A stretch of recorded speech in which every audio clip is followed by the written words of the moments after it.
네, 오늘은 43주차 화요일 누가복음 8장에서 10장을 함께 묵상하시는 날입니다. 우리 가진 교재로 262페이지의 배경을 함께 읽으시겠습니다. 예수님은 이스라엘 전역을 친히 걸어 다니시면서 육신의 질병을 치유하시고 귀신을 추방하며 천국 복음을 전하십니다. 그래서 기사와 이적이 말씀과 함께 계속 일어나고 있으며 그 중간중간 제자들에게 특별 교육을 시켜주셔서 사역을 준비하게 하십니다. 묵상의 1번을 함께 읽으시겠습니다. 예수님은 전국을 걸어다니며 천국 복음을 전파하시지만 사람이기에 먹어야 하고 쉬어야 합니다. 또한 예수님 주변에는 제자들과 많은 사람들이 항상 함께하였습니다. 많은 먹거리와 돈과 수고가 들어가야 하는데 은혜 받은 여인들이 자발적으로 자기들의 소유로 예수님을 섬겼습니다. 나는 주님께 받은 은혜를 어떻게 섬김으로 나타내고 있습니까? 묵상의 2번도 함께 읽으시겠습니다. 오병이어의 기적은 어린아이의 손에서 주님께 바쳐질 때 일어납니다. 싸준 도시락 보리떡 5개와 물고기 2마리를 드린다는 생각을 어린아이가 했고 그것을 드릴 때 역사가 일어났습니다. 오늘도 이렇게 순수한 마음으로 드려지는 보리떡과 물고기들을 통해서 하나님의 나라가 세워지고 있습니다. 나는 이 일에 얼마나 순수하게 동참합니까? 3번까지 함께 읽으시겠습니다. 예수님은 70명의 제자들을 2명씩 짝지어 각 동네로 보내시며 하나님 나라를 전파하라고 하십니다. 그러나 사람들이 복음을 받아들이지 않는 모습을 보시면서 아파하십니다. 그래서 교만한 사람들에게는 숨기시고 겸손한 사람들에게는 열어 보여주어 감사하다고 기도하십니다. 나는 똑똑한 사람입니까? 어린아이 같은 겸손한 사람입니까? 예수님께서 사역을 하실 때 자발적으로 예수님과 제자들과 함께하던 사람들을 섬기던 여인들이 있었습니다. 그 여인들에 대한 기록은 누가복음 8장에 나오는데요. 8장 특히 2절과 3절.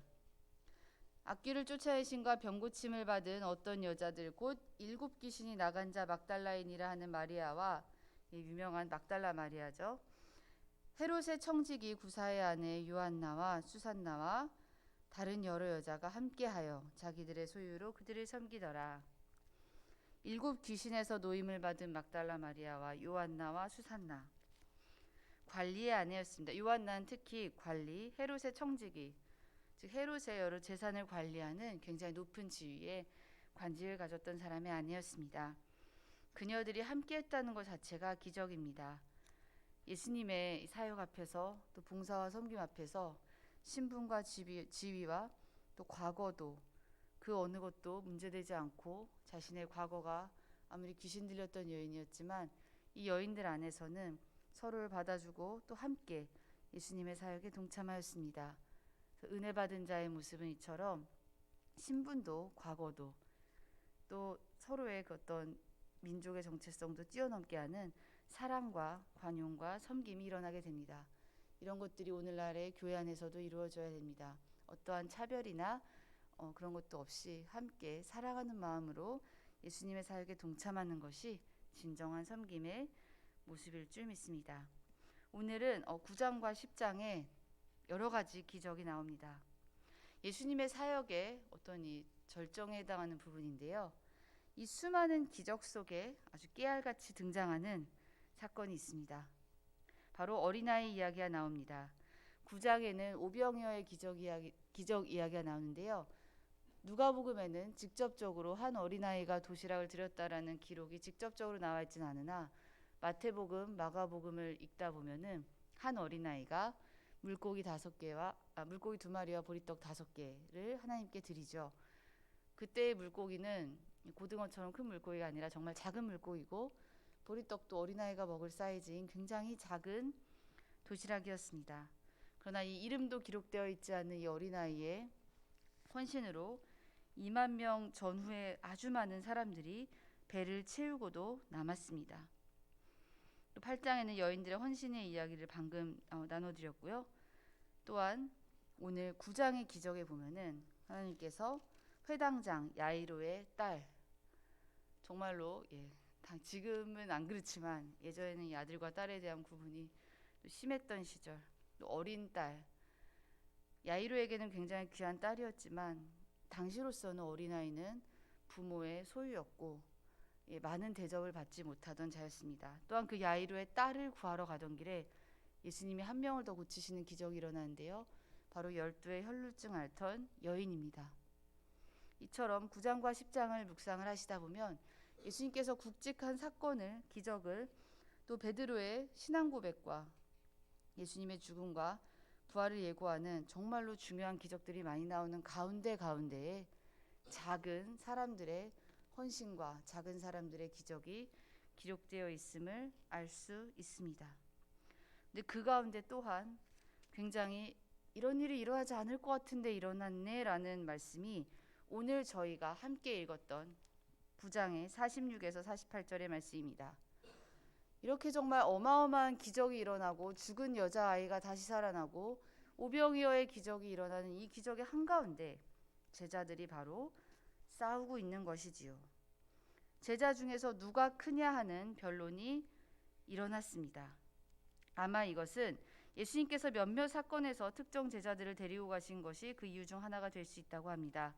변화산 사건과 방금 말씀드린 야이로의 딸을 살리신 사건 중에서 예수님이 특정한 제자 베드로, 요한, 야고보를 따로 데려가셨습니다. 왜 그러셨는지는 저희가 알 수 없으나 예수님의 어떠한 뜻이 있어졌겠지요. 이러한 일들로 인해 제자들 사이에서 어떤 논쟁이 일어났을 수 있다고 보고 있습니다. 또한 오늘 누가복음엔 나와 있지 않지만 야고보와 요한의 어머니는 예수님을 찾아와서 예수님께서 나중에 높은 자리에 오르셨을 때 한쪽 양쪽에 각각 우리 아이들을 앉혀주십시오라는 청탁까지 일어나게 됩니다. 이런 일들로 인해 제자들의 사이는 점점 더 싸우게 되는 것이지요. 그래서 예수님께서 이 누가 크냐, 누가 예수님의 가장 측근이냐, 누가 제일 대단한 제자냐라는 이 변론 앞에서 예수님이 오히려 어린아이 하나를 데려다가, 저희가 어린이 주일에 많이 묵상하는 말씀 중에 하나입니다만 바로 이 말씀을 하셨습니다. 누구든지 내 이름으로 이런 어린아이를 영접하면 곧 나를 영접함이요. 즉 이 어린아이를 섬길 수 있어야만 나를 섬기는 사람이다라고 싸우고 있는 제자들에게 말씀하고 계십니다. 너희 모든 사람 중에 가장 작은 자가 가장 큰 자다라고 말씀하시고 계십니다. 누가 제일 크냐라고 싸우고 있는 사람 앞에서 오히려 예수님은 제일 작고 요 어린아이를 영접할 수 있는 사람이 가장 큰 제자야라고 말씀을 하시는 것입니다.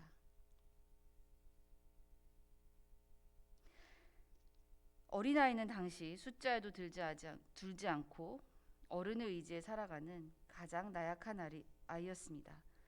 그러나 그 순수한 어린아이와 같이 되지 아니하면 하나님의 나라를 볼 수 없고, 다른 공간 복음에는 이렇게 어린아이처럼 되지 아니하면 하나님을 볼 수 없다는 예수님의 말씀이 나옵니다. 그 어린아이가 오히려 가장 큰 자리는 오히려 그 어린아이가 가장 큰 자라는 주님이 말씀하셨습니다.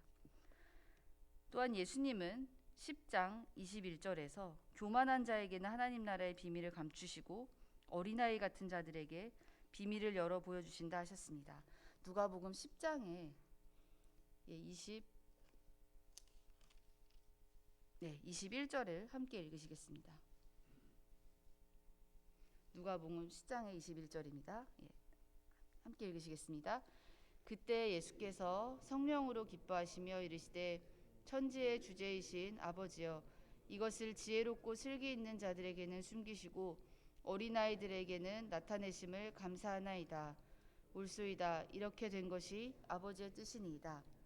예수님의 감사의 기도는 예수님께서 70명의 제자들을 12제자 외에 다른 또 사람들까지 포함해서 70명의 사람들을 세우시고 그들에게 권능을 주셨습니다. 그리하여 그들로 여러 군데 다니면서 여러 고치는 기적을 또 하고 전도를 하라고 하셨습니다. 그래서 그 70인이 정말로 하나님의 말씀을 기적을 행하고 전도를 하고 기뻐서 돌아왔을 때 예수님께서 하신 기도입니다. 즉 영혼 구원의 역사가 일어나고 하나님 나라의 역사가 일어나고 가장 큰 기적이 일어났을 때 정말 이게 가장 큰 기쁨이지 않습니까? 예수님 사역에 이때 예수님께서는 교만한 자들에게는 숨기시고 어린아이 같은 자들에게는 하나님의 뜻을 나타내셨다라는 감사의 기도를 하십니다. 제자 중에 누가 크냐 하는 변론이 일어났을 때 예수님은 어린아이와 같지 아니하면 하나님의 나라에 들어갈 수 없고 또 어린아이를 영접하는 것이 나를 영접하는 것이다라고 하셨습니다. 또한 감사기도에서 예수님은 어린아이들에게 순수한 하나님의 뜻을 따르려 하는 어린아이들에게 하나님께서 하나님의 뜻을 나타내신다라고 기도하셨습니다. 기적의 한가운데 있을 때 우리는 어떻게 합니까? 내가 속한 곳이 잘 되거나 아니면 내가 의지할 만한 사람이 있거나 지금 제자들처럼요. 만약에 우리가 그런 자리에 있다면 우리는 어떻게 될까요? 나 스스로가 무언가 잘 되는 것 같을 때 우리는 큰 자가 되려 합니까? 아니면 어린아이가 되려 합니까? 야고보와 요한의 어머니가 부탁한 좌우편의 자리에는 오히려 예수님은 늘 그 좌우편에 세리와 죄인들과 함께 하셨습니다. 예수님의 좌우편에는 큰 제자가 있었던 것이 아니라 바로 세상 사람들이 싫어하던 세리와 죄인과 함께 하셨던 예수님은 그들의 죄를 사하시고 그들에게 기적을 행하시고 복음을 전하셨습니다. 또한 예수님께서 십자가상에 달리셨을 때 예수님의 좌우편에는 오히려 큰 죄인들이 있었습니다. 예수님은 마지막까지도 그 중에 한 명을 구원하셨습니다. 이처럼 예수님의 곁에 가려면은 자기 죄를 고백할 줄 아는, 자기가 낮은 사람인 줄 아는 사람들이 늘 예수님의 곁에 있었습니다. 또한 예수님은 어린아이처럼 겸손한 자와 함께 하신다고 하셨습니다. 나중에 예수님의 제자들이 예수님께서 이제 승천하신 다음에 예수님의 큰 뜻을 오히려 깨닫고 성령을 받았을 때 제자들은 그때 깨닫게 됩니다. 제자들은 그의 스승처럼 십자가에서 죽었습니다. 한때 누가 큰 자가 될까 서로 싸우던 제자들이 오히려 예수님께서 죽으시고 부활하시고 하늘나라에 가신 후 성령을 받은 다음에는 이제 자신들의 높아지는 것을 신경 쓰는 것이 아니라 베드로는 그 유명한 고백을 합니다. 금과 은은 내게 없으나 내게 있는 나사렛 예수를 너에게 주니 일어나 걸으라 라는 베드로의 기적 사건에서 더 이상 하나님 나라에 동참하는 기적과 역사는 큰 자가 아닌 아무것도 가지고 있지 않으나 예수님 하나로 만족할 수 있고 두버롯도 가지고 있지 않으나 예수님 한 분만으로 만족할 수 있는 겸손한 자가 되어 기적을 행할 수 있음을 그들도 경험하게 되었습니다. 나사렛 예수, 예수님의 이름 앞에 붙었던 이 나사렛은 가난하고 천한 동네이지만 하나님의 아들이신 그분께서 자라나신 곳입니다. 우리를 사랑하신 예수님은 이 나사렛에서 자라셨고 베드로는 다른 이름도 아닌 이 나사렛 예수의 이름으로 기적을 행하였습니다. 똑똑하고 지혜 있고 많은 것을 가지고 있는 그런 이름이 아니라 은과 금도 없고 누구나 무시하는 그런 동네지만 예수님 한 분만 있다면 모든 것을 할 수 있다는 믿음으로 오히려 나중에 기적을 행하는 제자로 태어난 것이지요. 우리의 마음의 자세를 돌아보기를 원합니다. 큰 자가 되고 싶어 하지 않았는지, 많은 것을 가지고 싶어 하지 않았는지, 아니면 이미 큰 자처럼 행동하고 있는지. 예수님께서는 오늘 어린아이처럼 되는 자가 하나님 나라의 사람이고 어린아이처럼 되는 자에게 하나님 나라의 기적의 비밀을 알려주신다고 하셨습니다. 또한 어린아이까지 영접할 수 있는 겸손한 사람이 예수님을 진정으로 영접하는 것이라고 하셨습니다. 그래야 더욱 어린아이처럼 순수하고 교만하지 않고 예수님 곁에서 어린아이처럼 섬기는, 이름도 없이 빛도 없지만 예수님처럼 겸손하게 섬기는 우리 교회가 되기를 간절히 원합니다. 기도하겠습니다. 하나님 감사합니다. 오늘도 하나님 말씀 안에 거할 수 있게 해주심을 감사합니다. 오늘 살아가면서 하나님 앞에서 더욱 낮아지는 우리가 될 수 있도록 도와주시옵소서. 그렇게 우리의 아름다운 겸손의 손길을 통해 복음이 전해지는 귀한 역사가 일어나는 오늘이 또한 될 수 있도록 도와주시옵소서. 그래야 70인의 기적처럼 우리도 또한 이렇게 하나님께 아름다운 영광을 올려드리는 우리가 될 수 있도록 도와주시옵소서. 감사드리며 예수님의 이름으로 기도합니다. 아멘.